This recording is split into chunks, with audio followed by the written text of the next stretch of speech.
Alright, so to unlock the previous game, we have to play this one, and this is a fun one. So up next, we're playing Pac-Man Championship Edition. In the late 2000s, we'd actually see a pretty big innovation when it came to the gaming marketplace as we knew it, and that was the rise of digital games. Being able to download a game from the internet to have on your console. Now, of course, there's always some problems that we're still addressing even today, such as what happens when a game's pulled, what happens when you move on to a new system and you're no longer able to download because the marketplace got pulled. Modern problems still have modern issues. That said, though, so this is when many games would start to appear on the digital marketplace. One of my personal favorites so way back when was a game called Marble Blast Ultra, but yeah, I'm really drilling into this, so let's just get to the positive side here. Pac-Man would be one of those games that did find its way to the digital marketplace. Not only some of his original games like the original Pac-Man, as well as some other Namco ports like Galaga or Dig Dug, but we'd see some original games as well. And one of the very first original games was in the form of Pac-Man Championship Edition. As a matter of fact, though, this would actually be the very last time that the series creator, Iwatani, would ever be involved in the Pac-Man series. This was the swan song to Pac-Man and the legacy that he would leave behind. And that's pretty big, all things considered, because what a high note to go off of. Not only was this essentially a reboot of Pac-Man, but one of the best ways to be introduced to the series and to especially shine in the competitive scene. We would actually see some other versions of Pac-Man Championship Edition later on, such as a deluxe upgraded version, and later on, even a sequel. And on a side note, even a remake for the Nintendo Entertainment System. But anyways, up next is one of Pac-Man's first digital-only games, released exclusively for the Xbox Live Arcade service, before later being ported to other consoles. So, let's check it out. Alright, so when I played this initially, I wasn't happy with how it turned out when I recorded it. So, this might be a bit of a cheap getaway, but I'm gonna replay it here just to talk a little more about it now that I have some more things to say. And hopefully you folks like it a lot more compared to what it would have been the original take. So that said, let's take a look at Pac-Man Championship Edition. Now, personally, this is one of my favorite games in the series just because it's close to how the original game played out in terms of its overall structure. There was always this idea with later games in the series that you always had to do something massively different to overhaul it, adding gimmicks or things that may not have been necessarily needed in the first place. So I think that's the brilliance of Pac-Man Championship Edition. It tries to reinvent Pac-Man, but it doesn't do it in a drastic way where it almost feels like it's something completely different. But we got Pac-Man, we got Blinky, we got Pinky, we got Inkley, and we got Clyde. Messed up there, but... And of course we got the fruits. Each fruit is worth different points, which is important in this game because the big thing here, of course, is championship. You're going for a score attack. So we got different modes. We got championship mode, we got some challenge modes, and some extra modes. For the sake of this part, though, we're only going to be focusing on championship mode, and we're going to play the first extra mode. So let's just start off. I'm hoping I'm able to get a higher score back when I played this the first time. And I feel like that might be possible here. So that said, let's get into it. Ready, set, go. Pac-Man Championship Edition is honestly just an absolute homage to the original Pac-Man arcade experience, but fueled up with neon lights and some proper rave music to fit the needs. I love it for what it is and just being different enough, but still true to what we know as Pac-Man. So really, you have different ways you can approach it. You can eat all the dots on the screen, try to keep going forward with the procedurally generated stage design, or you can try to shout on all the ghosts, because of course if you get the combos with the ghosts, you have the different point bonuses. I believe it starts with 4, 8, 12, 16, and then if you double up, you can get up to 3,200. So you really want to try to get as much points as you can. Where I think this game does better compared to the other ones in the Championship Edition series is that it doesn't clutter you with things that I didn't think were necessary in the first place. Championship Deluxe would add things like the Ghost Train and bombs in order to fix your position and get more points. But it felt like more than what it needed.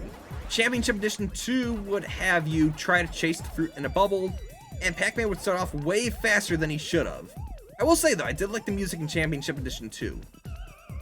I think what works for the original so great though, is just how basic it is. Sometimes basic really is all you need it to be. And I think it works well for what it was. And the fact that this would be the original creator, Iwatani, his final outing in the Pac-Man series. Let me just say that it really was a high note to go off of. Even when you think about the way this game did release, this was when Xbox Live, the virtual arcade, was still in its very prime, and many other versions of the digital marketplace would come to be. You would have PlayStation would try their own, you'd have Nintendo with their Wii Shop channel, which wasn't as powerful as this one, I bet you, but still. The point is, it was a very different era that was demanding change for the next generation. And I think this was the perfect way to go about it, because not only did it take a game that was popular way back when, but made it in a way that still felt like it was fresh and invigorating. And that's crazy to think, especially when it's the original creator who made the original not so long ago. Almost, at this point, it would have been 2 decades, approaching 3. I tell you though, time goes by fast. Though part of the success of Pac-Man Championship Edition would lead to this idea that everything had to be remade and rebooted. And we're going to see this Pac-Man when we talk about the next game in this coverage of Pac-Man Museum Plus. And you know I'm going to love talking about this one next. But no, after this, Namco would essentially go on to try to make some other games that were reinvented. I wouldn't call them arrangements, but just remade games. You'd have stuff like Galaga Legions. I actually liked Galaga Legions. It was very different compared to the normal Galaga, but I felt like it was cool because it was different. Do I prefer it over the original? No, I'll go back to the arcade version any day. But I liked it for being an attempt to make something new in the franchise. I think that's all it needed to be, of course. Just something new.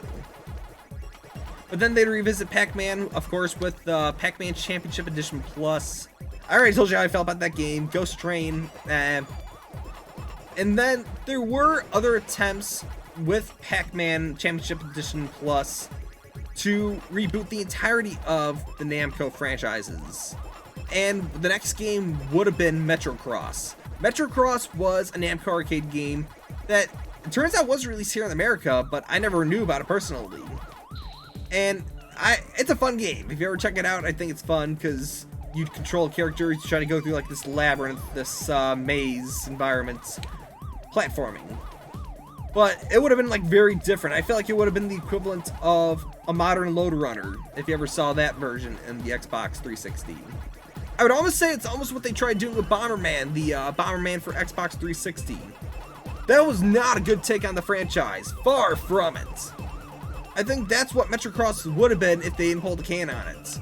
I think it would have been too different for its own good.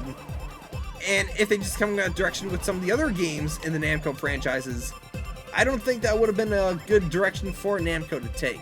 So I'm glad that it was pulled later on, that they didn't pursue remaking these games further. But now that they know what we want, and that's something that's true but different, I would love to see if they revisited some of these games now more than any time.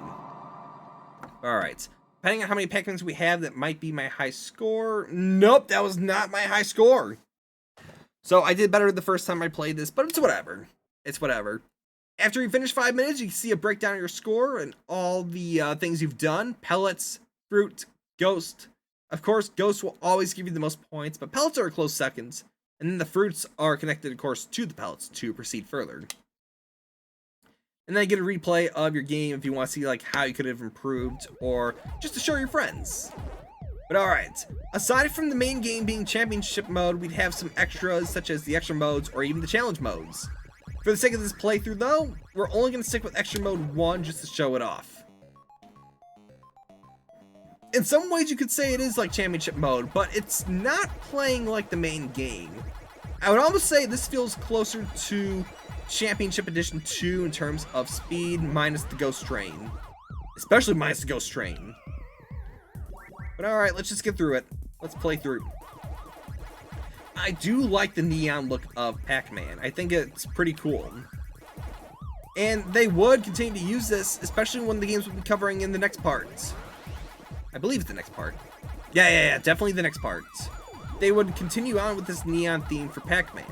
I think it works well. It's different, it's flashy, it's made to grab your attention, especially the colors. Just like Pac-Man when it first released in the arcades, part of its charm was its colors and its use of colors, which is made to attract an audience for something different. Because again, games back then were very basic. Either they'd be a single color or they'd be just a couple of different colors. So having something that was red, blue, green, yellow, not green, but you still get the points, worked incredibly well in Pac-Man's favor. And I feel like that too is carried over here with Championship Edition. Alright, keep it going. The last time we would see Pac-Man Championship Edition at the time of this recording was actually a D-make on the Nintendo Entertainment System, released as part of the Namco Classic Collection. No. The Namco Museum Archives. Yeah, I gotta make sure I don't confuse those two together. But essentially it was just a port of their NES and Famicom games for consoles such as the Switch, Steam, Xbox. Now, I'm not going to say that the best way to play these arcade games is on the NES or Famicom. They're decent ways to play, but not the best ways to play. But the biggest thing about that collection was, of course, the D-make of Pac-Man Championship Edition. In some ways, I feel like it works just as well here because it's quick to pick up and play. The cool thing, though, is that it's made for a system from 1985, meaning that if they had the resources and the time, and give or take the constraint of the cost of the cartridges and the memory, it could have been done. They could have made Pac-Man Championship Edition in 1985. And just to imagine what that would have looked like, I could imagine some people, their minds being blown because of it. But no, it's cool to see old things be remade into new things, and even vice versa, seeing new things get made into old things. It's weird to see a remake of a game where you recognize it on the new hardware and think it could only be done that way. But then you see it, and it's running on the system that's years older in comparison.